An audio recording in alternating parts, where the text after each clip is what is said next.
ಓಂ ಶ್ರೀ ಗುರುಭ್ಯೋ ನಮಃ. ಓಂ ನಮೋ ಕಾಳಿಕಾಯೇ ನಮಃ.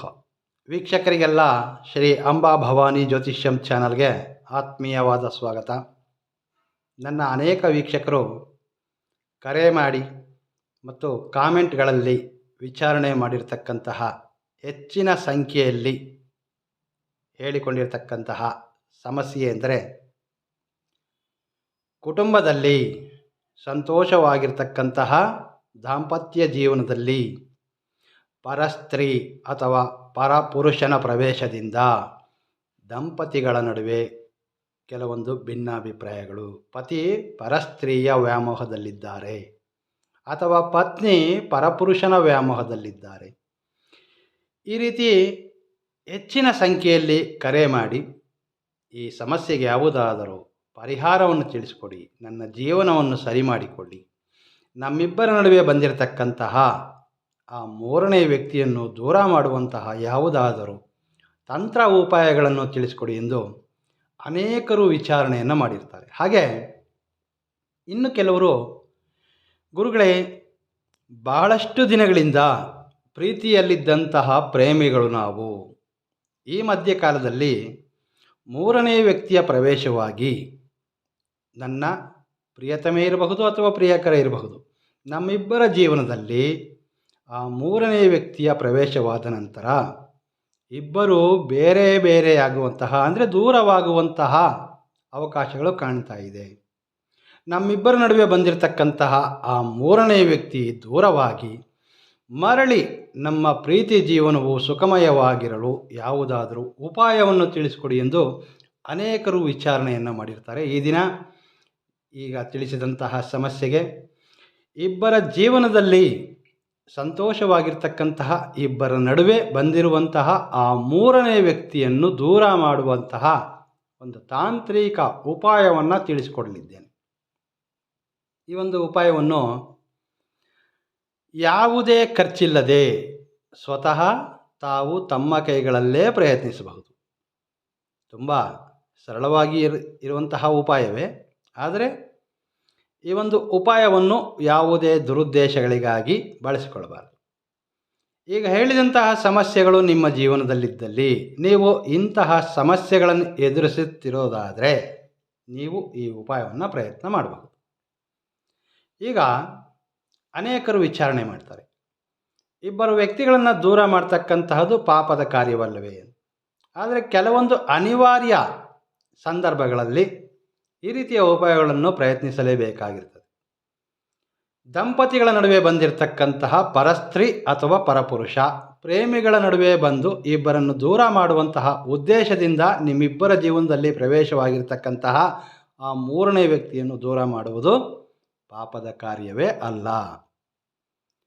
ಹಾಗಾಗಿ ಈ ಒಂದು ಉಪಾಯವನ್ನು ಮಾಡುವಂತಹ ವಿಧಾನಗಳನ್ನು ನಿಮಗೆ ತಿಳಿಸಲಿದ್ದೇನೆ. ಬಹಳ ಸುಲಭ ಮಾರ್ಗದಲ್ಲಿ, ಸರಳ ಪದ್ಧತಿಯಲ್ಲಿ ನೀವು ಈ ಉಪಾಯವನ್ನು ಪ್ರಯತ್ನಿಸಬಹುದು. ಉಪಾಯವನ್ನು ತಿಳಿಯುವ ಮೊದಲು ವೀಕ್ಷಕರೇ, ನಿಮಗೆ ಈ ರೀತಿಯ ಸಮಸ್ಯೆ ಇಲ್ಲವಾದಲ್ಲಿ ನಿಮಗೆ ತಿಳಿದಿರತಕ್ಕಂತಹ ಸ್ನೇಹಿತರೇ ಇರಬಹುದು ಅಥವಾ ನಿಮ್ಮ ಬಂಧುಗಳಲ್ಲಿ ಯಾರಾದರೂ ಈ ರೀತಿ ಸಮಸ್ಯೆಯಲ್ಲಿರ್ತಕ್ಕಂಥವರಿಗೆ ಈ ವಿಡಿಯೋವನ್ನು ಶೇರ್ ಮಾಡಿ. ನಾನು ತಿಳಿಸುವಂತಹ ತಾಂತ್ರಿಕ ವಿಧಾನಗಳು ನಿಮಗೆ ಇಷ್ಟವಾದಲ್ಲಿ ವಿಡಿಯೋವನ್ನು ಲೈಕ್ ಮಾಡಿ. ಇದುವರೆಗೂ ನೀವು ನಮ್ಮ ಚಾನಲ್ ಸಬ್ಸ್ಕ್ರೈಬ್ ಮಾಡಿಕೊಳ್ಳದೇ ಇದ್ದಲ್ಲಿ ಈ ಕೂಡಲೇ ನಮ್ಮ ಚಾನಲನ್ನು ಸಬ್ಸ್ಕ್ರೈಬ್ ಮಾಡಿಕೊಳ್ಳಿ. ಈ ಒಂದು ಉಪಾಯವನ್ನು ಮಂಗಳವಾರ ಪ್ರಯತ್ನಿಸಬೇಕಾಗಿರ್ತದೆ. ಮಂಗಳವಾರ ಈ ಒಂದು ಉಪಾಯವನ್ನು ಪ್ರಯತ್ನಿಸಬೇಕಾದರೆ ಒಂದು ದಿನದ ಮೊದಲೇ, ಅಂದರೆ ಸೋಮವಾರದಂದು ಬಿಳಿ ಎಕ್ಕದ ಎಲೆಗಳು, ಈ ರೀತಿಯ ಬಿಳಿ ಎಕ್ಕದ ಎಲೆಗಳು ನಮಗೆ 3 ಎಲೆಗಳ ಅಗತ್ಯವಿರ್ತದೆ. ಈ 3 ಎಲೆಗಳನ್ನು ನೀವು ನಿಮ್ಮ ಹತ್ತಿರದಲ್ಲಿರ್ತಕ್ಕಂತಹ ಯಾವುದಾದರೂ ಸ್ಮಶಾನದಲ್ಲಿ ಬೆಳೆದಿರ್ತಕ್ಕಂತಹ ಬಿಳಿ ಎಕ್ಕದ ಗಿಡದಲ್ಲಿರ್ತಕ್ಕಂತಹ 3 ಎಲೆಗಳನ್ನು ತೆಗೆದುಕೊಂಡು ಬರಬೇಕು. ಎಲ್ಲ ಊರುಗಳಲ್ಲಿಯೂ ಪ್ರತಿಯೊಂದು ಸ್ಥಳ ಅಥವಾ ಯಾವುದೇ ಹಳ್ಳಿಗಳಿರಬಹುದು, ಎಲ್ಲ ಸ್ಥಳಗಳಲ್ಲಿಯೂ ಸ್ಮಶಾನವಿರ್ತದೆ. ಸ್ಮಶಾನದಲ್ಲಿರ್ತಕ್ಕಂತಹ ಅಲ್ಲಿ ಬೆಳೆದಿರ್ತಕ್ಕಂತಹ ಬಿಳಿ ಎಕ್ಕದ ಗಿಡ ಇರಬೇಕು. ಆ ಗಿಡದಲ್ಲಿ ನೀವು ಈ ರೀತಿಯ ಬಿಳಿ ಎಕ್ಕದ ಎಲೆಗಳು 3 ಎಲೆಗಳನ್ನು ತೆಗೆದುಕೊಂಡು ಬರಬೇಕು. ಈ ಎಲೆಗಳನ್ನು ನೀವು ಸೋಮವಾರದಂದೇ ತೆಗೆದುಕೊಂಡು ಬಂದಿರಬೇಕು. ಸೋಮವಾರ ಸಂಜೆ ಈ ರೀತಿಯ 3 ಎಲೆಗಳನ್ನು ತೆಗೆದುಕೊಂಡ್ಬಂದು ಈ ರೀತಿಯ ಎಲೆಗಳನ್ನು ನೀರಿನಿಂದ ಶುಭ್ರವಾಗಿ ಒರೆಸಿಟ್ಕೊಂಡು ಈ ಎಲೆಗಳ ಮೇಲೆ ಒಂದು ಯಂತ್ರವನ್ನು ರಚನೆ ಮಾಡಬೇಕಾಗಿರ್ತದೆ. ಕೆಂಪು ಬಣ್ಣದ ಯಾವುದೇ ಒಂದು ಮಾರ್ಕರ್ ಅಥವಾ ಪೆನ್ನಿನ ಸಹಾಯದಿಂದಲೂ ಸಹ ನೀವು ಈ ಯಂತ್ರವನ್ನು ರಚನೆ ಮಾಡಬಹುದು. ಯಂತ್ರ ಯಾವ ರೀತಿ ರಚನೆ ಮಾಡಬೇಕು ಎಂಬುದನ್ನು ನಾನೀಗ ನಿಮಗೆ ಬಿಳಿಯ ಹಾಳೆಯ ಮೇಲೆ ಆ ತಂತ್ರಕ್ಕೆ ಸಂಬಂಧಿಸಿದಂತಹ ಯಂತ್ರ ರಚನೆಯನ್ನು ತೋರಿಸ್ತೇನೆ.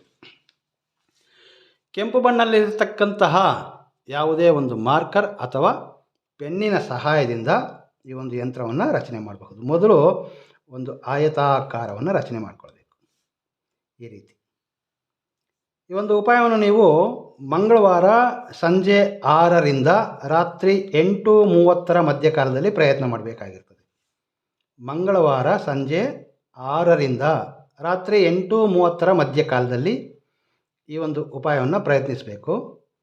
ಸೋಮವಾರ ಅಂದರೆ ಈ ಉಪಾಯವನ್ನು ಪ್ರಯತ್ನಿಸುವ ಒಂದು ದಿನದ ಮೊದಲೇ ನಾವು ಬಿಳಿ ಎಕ್ಕದ ಗಿಡದಲ್ಲಿ 3 ಎಲೆಗಳನ್ನು ತೆಗೆದುಕೊಂಡು ಬಂದಿರಬೇಕು. ಹಾಗೆ ತೆಗೆದುಕೊಂಡು ಬಂದಂತಹ ಎಲೆಗಳನ್ನು ನೀರಿನಿಂದ ತೊಳೆದು ಶುಭ್ರವಾಗಿಸಿಕೊಂಡು ಎಲೆಯ ಮೇಲೆ ಈಗ ನಾನು ಬರಿತಾ ಇರತಕ್ಕಂತಹ ಯಂತ್ರವನ್ನು ರಚನೆ ಮಾಡಬೇಕು. ನಾನಿಲ್ಲಿ ಬಿಳಿ ಹಾಳೆಯನ್ನು ಉಪಯೋಗಿಸ್ತಿರ್ತಕ್ಕಂತಹ ಕಾರಣ ನಿಮಗೆ ಕಾಣಲಿ ಎಂಬ ಉದ್ದೇಶಕ್ಕಾಗಿಯೇ ನಾನು ಈಗಾಗಲೇ ಈ ಎಲೆಯ ಮೇಲೆ ಯಂತ್ರವನ್ನು ರಚನೆ ಮಾಡಿ ಇಟ್ಕೊಂಡಿದ್ದೇನೆ. ಆಯತಾಕಾರವನ್ನು ರಚನೆ ಮಾಡಿ ಇದರಲ್ಲಿ ಉದ್ದ ಸಾಲಿನಲ್ಲಿ 4 ಮನೆಗಳು, ಮೇಲಿಂದ ಕೆಳಭಾಗಕ್ಕೆ 3 ಮನೆಗಳು ಬರುವ ರೀತಿ ಬಾಕ್ಸ್ಗಳನ್ನು ಬರೆದುಕೊಳ್ಬೇಕು. ತುಂಬ ಸರಳವಾಗಿರ್ತಕ್ಕಂತಹ ವಿಧಾನ. ಈ ರೀತಿ ಎಡದಿಂದ ಬಲಬದಿಗೆ 4 ಮನೆಗಳು, ಮೇಲಿಂದ ಕೆಳಭಾಗಕ್ಕೆ 3 ಮನೆಗಳು ಬರುವ ರೀತಿಯಲ್ಲಿ ಮನೆಗಳನ್ನು ಬರೆದುಕೊಳ್ಬೇಕು. ಈ 12 ಮನೆಗಳಲ್ಲಿಯೂ ಕ್ರೀಮ್ ಎಂಬ ಬೀಜಾಕ್ಷರವನ್ನು ಬರೀಬೇಕು. ಕ್ರೀಮ್ ಎಂಬ ಬೀಜಾಕ್ಷರಗಳು ಈ ಯಂತ್ರದ ಪ್ರತಿಯೊಂದು ಮನೆಯಲ್ಲಿಯೂ 12 ಮನೆಗಳಿವೆ.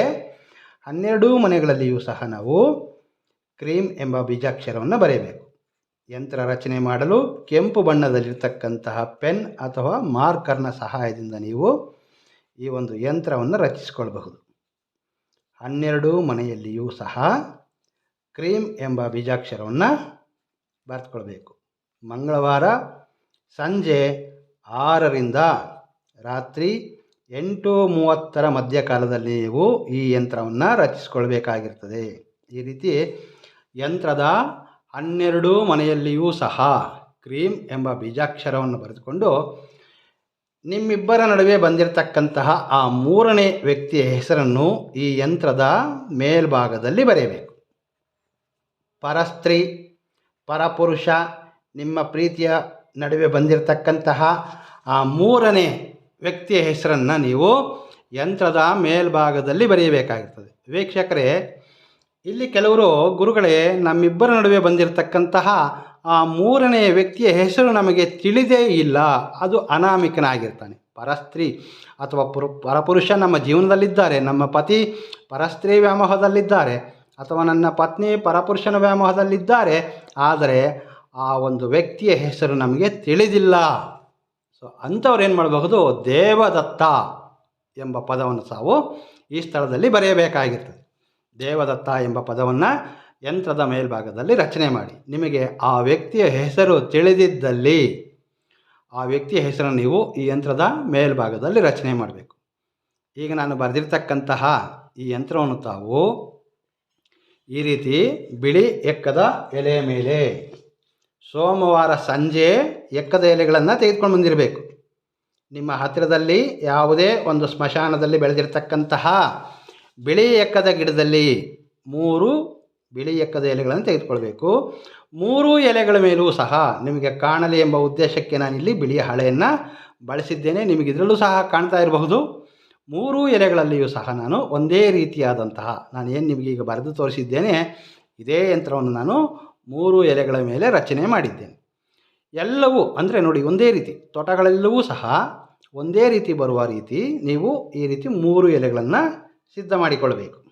ನಂತರ ಏನು ಮಾಡಬೇಕು, ನೀವು ಯಾವ ಸ್ಥಳದಲ್ಲಾದರೆ ಯಾವ ಗಿಡದಲ್ಲಾದರೆ ಈ ಎಲೆಗಳನ್ನು ತೆಗೆದುಕೊಂಡು ಬಂದಿರ್ತೀರಿ, ಮರಳಿ ನೀವು ಮಂಗಳವಾರ ಈ ಯಂತ್ರವನ್ನು ರಚನೆ ಮಾಡಿ ಈ 3 ಎಲೆಗಳನ್ನು ತೆಗೆದುಕೊಂಡು ನೀವು ಅದೇ ಗಿಡದ ಬಳಿ ಹೋಗಬೇಕು.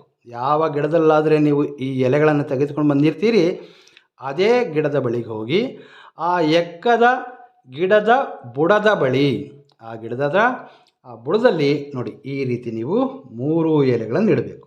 ಇಟ್ಟಿದ ನಂತರ ಏನು ಮಾಡಬೇಕು, ಕುಂಕುಮವನ್ನು ತೆಗೆದುಕೊಳ್ಬೇಕು. ಆ ಬುಡದಲ್ಲಿ ಇಟ್ಟಿರ್ತಕ್ಕಂತಹ ಈ ಯಂತ್ರ 3 ಯಂತ್ರಗಳೇನಿಟ್ಟಿದ್ದೇವೆ ಇದು ಕಾಣದ ರೀತಿಯಲ್ಲಿ ಕುಂಕುಮದಿಂದ ನೋಡಿ ಗಮನಿಸಿ, ಕುಂಕುಮದಿಂದ ಎಲೆಗಳು ಸಂಪೂರ್ಣವಾಗಿ ಎಲೆಗಳು ಯಾರಿಗೂ ಕಾಣಿಸಬಾರ್ದು. ಆ ರೀತಿ ಸ್ವಲ್ಪ ಹೆಚ್ಚಿನ ಕುಂಕುಮ ಅಗತ್ಯವಿರ್ತದೆ. ನೀವು ಸ್ವಲ್ಪ ಮಟ್ಟಿನ ಹೆಚ್ಚಿಗೆ ಕುಂಕುಮವನ್ನು ತೆಗೆದುಕೊಂಡು ಹೋಗುವಾಗ ಆ ಸ್ಥಳದಲ್ಲಿ ಆ ಒಂದು ಗಿಡದ ಬುಡದಲ್ಲಿ ಈ ರೀತಿ 3 ಯಂತ್ರಗಳನ್ನಿಟ್ಟು ನೀವು ನೋಡಿ ಕುಂಕುಮದಿಂದ ಕಂಪ್ಲೀಟಾಗಿ ಅಂದರೆ ಈ ಎಲೆಗಳು ಯಾರಿಗೂ ಕಾಣಬಾರದು ಆ ರೀತಿ ಪೂರ್ತಿಯಾಗಿ ಇದನ್ನು ಮುಚ್ಚಬೇಕಾಗಿರ್ತದೆ. 3 ಎಲೆಗಳನ್ನು ಸಹ ಸ್ವಲ್ಪವೂ ಸಹ ಎಲೆ ಕಾಣಬಾರದು. ಈ ರೀತಿ ಕಂಪ್ಲೀಟಾಗಿ ಕುಂಕುಮ ಸ್ವಲ್ಪ ಹೆಚ್ಚಿನ ಅಗತ್ಯವಿರ್ತದೆ. ತೆಗೆದುಕೊಂಡು ಹೋಗಿ 3 ಎಲೆಗಳು ಈ ರೀತಿ ಕಾಣದೇ ಇರಿಸಿ. ಅಂದರೆ ಒಂದು ರೀತಿ ನಾವು ಮಣ್ಣಲ್ಲಿ ಗುಂಡಿಯನ್ನು ಹೆಗೆದು ಯಾಕೆ ಈ ಒಂದು ಯಂತ್ರವನ್ನು ನಾವು ಹೂತಿಡ್ತೇವೆ ಅದೇ ರೀತಿ, ಆದರೆ ಇಲ್ಲಿ ಗುಂಡಿ ಅಗೆಯುವ ಅಗತ್ಯ ಇರುವುದಿಲ್ಲ. ನೀವು ಆ ಗಿಡದ ಬುಡದಲ್ಲಿ ಈ ಎಲೆಯನ್ನಿಟ್ಟು ಎಲೆ ಕಾಣದ ರೀತಿಯಲ್ಲಿ ಸ್ವಲ್ಪ ಮಟ್ಟಿಗೆ ಹೆಚ್ಚಿನ ಕುಂಕುಮದಿಂದ ನಾವು ಇದನ್ನು ಸಂಪೂರ್ಣವಾಗಿ ಈ ರೀತಿ ಕುಂಕುಮದಿಂದಲೇ ಮುಚ್ಚಬೇಕಾಗಿರ್ತದೆ. ಈ ರೀತಿ ಮಾಡಿ ನಂತರ ಆ ಗಿಡದ ಬುಡಕ್ಕೆ ನೀರನ್ನು ಎರೆಯಬೇಕು. ಬಿಳಿ ಎಕ್ಕದ ಗಿಡದ ಬುಡದಲ್ಲಿ ಸ್ವಲ್ಪ ಮಟ್ಟಿಗೆ ನೀರನ್ನು ಹಾಕಿ ಸ್ಮಶಾನವಾಸಿಯಾದಂತಹ ಶ್ರೀ ಪರಮೇಶ್ವರನನ್ನು ನೆನೆಯುತ್ತಾ ಆ ಗಿಡದ ಬಳಿ ಕುಳಿತು ಈ ರೀತಿ ನನ್ನ ಜೀವನದಲ್ಲಿ ಬಂದಿರತಕ್ಕಂತಹ ಆ 3ನೇ ವ್ಯಕ್ತಿ, ನಮ್ಮಿಬ್ಬರ ನಡುವೆ ಬಂದಿರತಕ್ಕಂತಹ ಆ ಅನಾಮಿಕ, ನಿಮಗೆ ಹೆಸರು ಗೊತ್ತಿದ್ದರೆ ಹೆಸರು ಹೇಳ್ಕೊಳ್ಳಿ, ಹೆಸರು ಗೊತ್ತಿಲ್ಲ ಅಂದರೂ ಸರ ನೀವು ಆ ವ್ಯಕ್ತಿ, ನಮ್ಮಿಬ್ಬರ ನಡುವೆ ಬಂದಿರತಕ್ಕಂತಹ ಆ ವ್ಯಕ್ತಿ ದೂರವಾಗಿ ನನ್ನ ದಾಂಪತ್ಯ ಜೀವನ ಸರಿ ಹೋಗಬೇಕು, ಅಥವಾ ನಮ್ಮಿಬ್ಬರ ಪ್ರೀತಿಯ ನಡುವೆ ಬಂದಿರತಕ್ಕಂತಹ ಆ 3ನೇ ವ್ಯಕ್ತಿ ದೂರ ಆಗಬೇಕು. ಈ ರೀತಿ ನೀವು ಆ ಗಿಡದ ಬಳಿ ಕುಳಿತುಕೊಂಡು 2 ನಿಮಿಷಗಳ ಕಾಲ ನಿಮ್ಮ ಸಮಸ್ಯೆಯನ್ನೆಲ್ಲ ಅಲ್ಲಿ ಆ ಸ್ಥಳದಲ್ಲಿ ಗಿಡದ ಬಳಿ ಕುಳಿತು ಒಂದು ಸಂಕಲ್ಪವನ್ನಾಗಿ ಮಾಡಿಕೊಂಡು ಆ ಸ್ಥಳದಿಂದ ಹಿಂತಿರುಗಿ ಬನ್ನಿ. ಬಹಳ ಸರಳವಾಗಿರ್ತಕ್ಕಂತಹ ಉಪಾಯ, ಯಾವುದೇ ಮಂತ್ರ ಜಪಿಸುವ ಅಗತ್ಯವಿಲ್ಲ. ಈ ಒಂದು ತಾಂತ್ರಿಕ ಉಪಾಯವನ್ನು ಪ್ರಯತ್ನ ಮಾಡೋದ್ರಿಂದ ನಿಮ್ಮ ಪತಿ ಇರಬಹುದು, ನಿಮ್ಮ ಪತ್ನಿ ಇರಬಹುದು, ಅವರ ಸಂಪರ್ಕದಲ್ಲಿರ್ತಕ್ಕಂತಹ ಆ 3ನೇ ವ್ಯಕ್ತಿ ಮತ್ತು ನಿಮ್ಮ ಪತಿ ಪತ್ನಿಯೊಂದಿಗಿರ್ತಕ್ಕಂತಹ ಸಂಬಂಧಗಳು ದೂರವಾಗಲಿಕ್ಕೆ ಒಂದು ಮಾರ್ಗವೆಂಬುದು ಖಂಡಿತವಾಗಿಯೂ ದೊರೆಯುತ್ತದೆ. ಯಾವುದೋ ಒಂದು ಕೆಲವೊಂದು ಭಿನ್ನಾಭಿಪ್ರಾಯಗಳು ಬಂದು ಅವರಿಬ್ಬರೂ ದೂರ ಆಗಿ ನಿಮ್ಮ ಪತಿ ಅಥವಾ ನಿಮ್ಮ ಪ್ರೇಮಿ ಅಥವಾ ನಿಮ್ಮ ಪತ್ನಿ ಮರಳಿ ನಿಮ್ಮ ಜೀವನದಲ್ಲಿ ಸುಖ ಸಂತೋಷದಿಂದಿರಲು ಈ ಒಂದು ಉಪಾಯ ಅದ್ಭುತವಾದಂತಹ ಉಪಾಯವೆಂದೇ ಹೇಳ್ಬೋದು. ಈ ಮಾಹಿತಿಯನ್ನು ನಿಮಗೆ ತಿಳಿದಿರತಕ್ಕಂತಹ ಸ್ನೇಹಿತರು ಅಥವಾ ಬಂಧುಗಳು ಈ ರೀತಿ ಸಮಸ್ಯೆಯಲ್ಲಿರ್ತಕ್ಕಂಥವರಿಗೆ ಶೇರ್ ಮಾಡಿಕೊಳ್ಳಿ. ಮಾಹಿತಿ ಇಷ್ಟವಾದರೆ ಲೈಕ್ ಮಾಡಿ. ಮುಂದಿನ ಸಂಚಿಕೆಯಲ್ಲಿ ಭೇಟಿಯಾಗ್ತೇನೆ. ನಮಸ್ಕಾರ. ಸರ್ವೇ ಜನೋ ಸುಖಿನೋ ಭವಂತು.